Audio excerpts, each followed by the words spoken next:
உங்களுக்கு நிம்மதி உண்டாகுவதாக. தேவனுடைய இரக்கங்கள் அதிகமாவதாக. தேவன் என்ன சொல்கிறாங்கன்னா, 1 நாளாகமம் 22:13, நீ பலன் கொண்டு தைரியமாயிரு, பயப்படாமலும் கலங்காமலும் இரு. உங்கள் மனசு என்னங்க, மனபலம் போயிடுச்சா? மனசு உடஞ்சிடுச்சா? தைரியம் போயிடுச்சாங்க? தைரியமாக இருங்க. ஏன் தைரியம் போச்சு? திரும்ப திரும்ப அதே பிரச்சனையை பார்க்குறேன். திரும்ப திரும்ப அந்த பிரச்சனையே வந்து நிற்குதுங்க. அதே வியாதி, அதே சண்டை தான் திரும்ப திரும்ப வருது. அதனால தான் நமக்கு என்ன ஆகுது? தைரியம் போயிடுது. இப்போதானா சரி பண்ணிவிட்டு நான் வந்து உட்காந்தேன், அதுக்குள்ளே இது வந்துருச்சா? கவலை வந்துடுதுல்ல. தைரியமாக இருங்க, பயப்படாதீங்க. இதுக்கு மேலே என்னால் இதோட போராட முடியாது. கவலைப்படுறீங்களா? கவலைப்படாதீங்க. ஃபுல்லாக பயப்படாதீங்க. தேவன் பார்த்துப்பார். போராட முடியாதுங்க, திரும்ப திரும்ப வந்து நிற்குதுங்க. கவலைப்படாதீங்க, தேவன் பார்த்துப்பார். தேவன் வந்து சரி பண்ணுவார். திரும்ப திரும்ப வரக்கூடிய அந்த பிரச்சனை, வியாதி, அந்த சண்டை, அதனால் நீங்கள் மனசு உடஞ்சி போயிருக்கீங்களே, கவலைப்படாதீங்க. நீங்கள் 1 நாளாகமம் 22:13 அந்த வசனத்தின் முற்பகுதியை பாருங்களேன். கர்த்தர் இஸ்ரவேலுக்காக மோசேக்கு கற்பித்த நியமங்களையும் நியாயங்களையும் செய்ய நீ கவனமாக இருந்தால் பாக்கியவானாய் இருப்பாய். நீ பலன் கொண்டு தைரியமாயிரு, பயப்படாமலும் கலங்காமலும் இரு. இது என்ன சொல்லுதுன்னா, இந்த வசனம் நாம் செய்ய வேண்டியது எவ்ரிடே நம்ம என்ன செய்யணுமோ அதை செய்துக்கிட்டே தான் இருக்கணும். அதை எதுலேயும் நம்ம நிறுத்தக்கூடாது, அதை விட்டுடக்கூடாது. ஜெபம் பண்ணுற டைமில் நீங்கள் ஜெபம் பண்ணிடணும். எப்போவும் மாதிரி நீங்கள் உபவாசிக்கிற டைம் உபவாசிச்சிடுங்க. எப்போவும் மாதிரி என்னென்ன பைபிள் ரீடிங் வச்சுருக்கீங்களோ அதெல்லாம் ரீட் பண்ணி முடிச்சிடுங்க. வேத வாசிப்பு கரெக்டாக நடக்கணும். துதிக்கிறது, பாட்டு பாடுறது எதையும் நிறுத்தாதீங்க. இதெல்லாம் எதையும் நீங்கள் ஸ்டாப் பண்ணாதீங்க. அப்படி கவனமாக இருந்துட்டிங்கன்னா நீங்கள் பாக்கியவானாக இருப்பீங்க. நீங்கள் ரொம்ப ஆசீர்வாதமாக இருப்பீங்க. இந்த திரும்ப திரும்ப வர பிரச்சனைகள், வியாதிகள், கடன்கள், இதெல்லாம் நினச்சி அது மேலேயே கவனம் செலுத்தாதீங்க. உங்கள் கவனம் முழுவதும் தேவன் மேல் திருப்பப்பட வேண்டும். கர்த்தருக்கு அடுத்தவைகள் என்னது? நம்ம எப்படி இயேசுவை தேடுறது? ஒவ்வொரு நொடியும் அப்படி தான் தேடணும். இதை பற்றிலாம் கவலையே போடக்கூடாது. அது பாட்டு காணாமல் போயிடும். தைரியமாக இருங்க. அப்படியே என்ன ஆகும்? இந்த வரது வந்திருக்குல்ல, திரும்ப திரும்ப வந்திருக்குது இல்லைங்க, அதெல்லாம் காணாமல் போயிடும். நீங்கள் ஆசீர்வாதமாக இருப்பீங்க. சரிங்களா? வரது போகிறதெல்லாம் நினச்சி கவலைப்பட்டிங்கன்னா இயேசுவை தேடுறதுக்கு டைம் இருக்காது நம்மளுக்கு. எப்போதும் உங்கள் கூட யார் இருக்கா? அப்போனா அவங்க மேலே தான் நம்ம வந்து ஃபுல் கவனத்தையும் இயேசு மேலே நம்ம வைக்கணும். எண்ணங்கள் சிதறவே கூடாதுங்க. உங்கள் சிந்தையில் இயேசு மட்டும்தான் இருக்கணும். இந்த பிரச்சனைகள், இந்த வியாதிகள்லாம் இருக்கவே கூடாது. சரிங்களா? வந்ததெல்லாம் அதுவாக போயிடும். நீங்கள் ஆசீர்வாதமாக இருப்பீங்க, பாக்கியவானாக இருப்பீங்க, லக்கியாக இருப்பீங்க. நீங்கள் யோபு 1ஆம் அதிகாரம் படிச்சிருக்கீங்களா? யாரெல்லாம் யோபு 1ஆம் அதிகாரம் படிச்சிருக்கீங்க? நான் அதுலேருந்து ஒரு கொஸ்டின் கேட்குறேன்.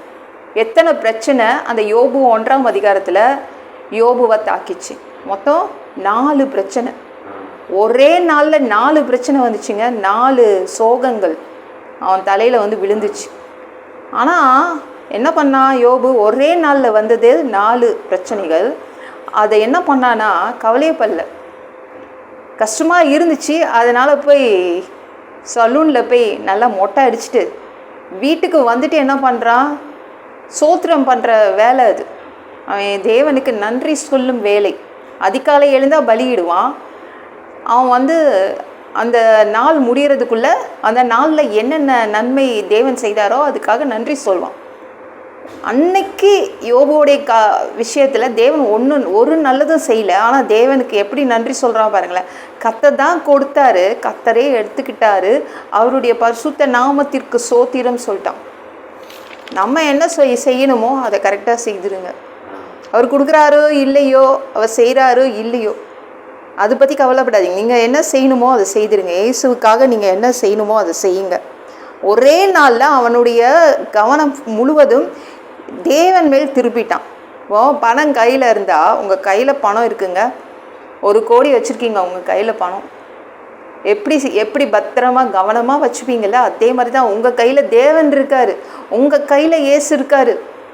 அப்போது எவ்வளோ கவனமாக இயேசுவை பார்த்துக்கணுன்னு நினச்சிக்கோங்க. அவருக்கு கொடுக்க வேண்டிய டைமை வேறு எதுக்கும் கொடுக்கக்கூடாது. சிந்தை, எண்ணம் எல்லாம் இயேசுவுக்காக செலவு பண்ணணும். அப்படி பண்ணிட்டீங்கன்னா ஆசீர்வாதம் பெறுவீங்க. வந்தது போனதெல்லாம் நினச்சி கவலைப்படாதீங்க. வந்து நிற்குதா, திரும்ப வந்து நிற்குதா, அதை பற்றி கவலைப்படாதீங்க. அது ஓடி போயிடும்.